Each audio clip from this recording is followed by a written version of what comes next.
गोपबंधु दास उड़ीसा के एक सामाजिक कार्यकर्ता, स्वतंत्रता संग्राम सेनानी एवं साहित्यकार थे।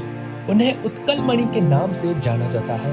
उड़ीसा के राष्ट्रीयता एवं स्वाधीनता संग्राम में गोपबंधु दास का नाम सर्वप्रथम आता है। उड़ीसा वासी उन्हें दरिद्र के सखा के रूप में स्मरण करते हैं। उत्कल के विभिन्न अंचलों को संगठित कर पूर्णांग उड़ीसा बनाने के लिए उन्होंने प्राणपण से चेष्टा की।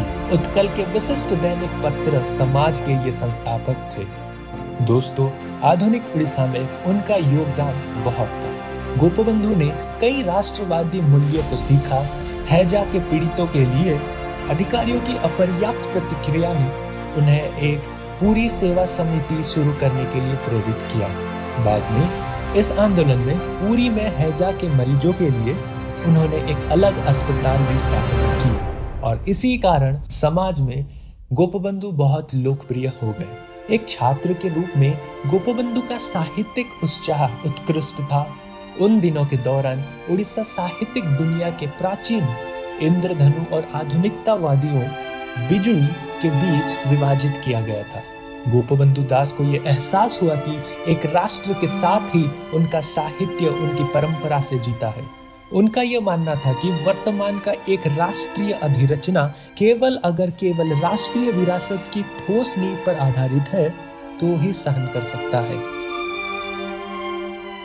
दोस्तों, 1903 में गोपबंधु दास ने उत्कल सम्मेलन के साथ राजनीतिक संपर्क शुरू किया, लेकिन उन्होंने दूसरों को राजी कर दिया कि वह राष्ट्रीय कांग्रेस के साथ ओडीआई आंदोलन को भारतीय राष्ट्रीय आंदोलन का हिस्सा बनाने के लिए मर्ज करें।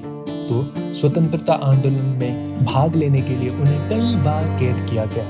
वो अपने राष्ट्र हित में इतने मजे हुए थे कि उन्होंने कांग्रेस छोड़ दिया। सत्ता की खोज में नेताओं के बीच में झगड़े से निराश होकर वो सीधे लोगों के बीच सेवा करने के लिए लौट आए। 1917 से 1920 तक 4 साल वो ओल्ड बिहार और ओडिशा विधान परिषद का सदस्य रहे। उन्होंने 4 मुख्य समस्याओं पर बल दिया, अर्थात सभी ओडिया बोलने वाले इलाकों का एकीकरण, बाढ़ की रोकथाम के लिए स्थायी उपाय और उड़ीसा में अकाल उत्पाद शुल्क से मुक्त नमिया के निर्माण के लिए उनके अधिकार की बहाली और सत्यवादी मंडल पर शिक्षा का प्रसार। 1919 में जब वो अध्यक्ष के रूप में चुने गए, उन्होंने उड़िया का एक व्यापक परिभाषा दी। उड़ीसा का कोई भी शुभचिंतक उड़िया कहलाता है। शिक्षा पूरी करने के बाद गोपबंधु दास आजीविका के लिए वकालत करने लगे। वे शिक्षा, समाज सेवा और राष्ट्रीय कार्यों में संलग्न रहे। जब महात्मा गांधी जी ने असहयोग आंदोलन का प्रारंभ किया, तब गोपबंधु दास ने अपनी संस्था को कांग्रेस में मिला लिया।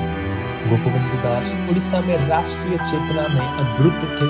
1920 की नागपुर कांग्रेस में ही उनके प्रस्ताव पर भाषावार प्रांत बनाने की नीति का स्वीकार किया गया।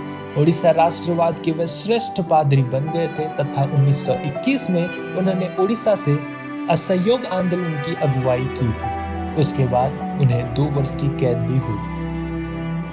वर्ष 1909 में गोपबंधु दास ने साखी गोपाल में एक हाई स्कूल की स्थापना की। यह विद्यालय शांति निकेतन की भांति खुले वातावरण में शिक्षा देने का एक नया प्रयोग था। बचपन से ही गोपबंधु में कवित्व का लक्षण स्पष्ट भाव से देखा गया था।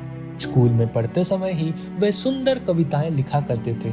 सरल और मर्मस्पर्शी भाषाओं में कविता लिखने की शैली उनसे ही आरंभ हुई। उड़ीसा साहित्य में वो एक नए युग की स्थापना की। इस युग का नाम सत्यवादी युग है। सरलता और राष्ट्रीयता इस युग की विशेषताएं हैं। अवकाश जनता, मंदिर, आत्मकथा इनके कुछ उदाहरण हैं।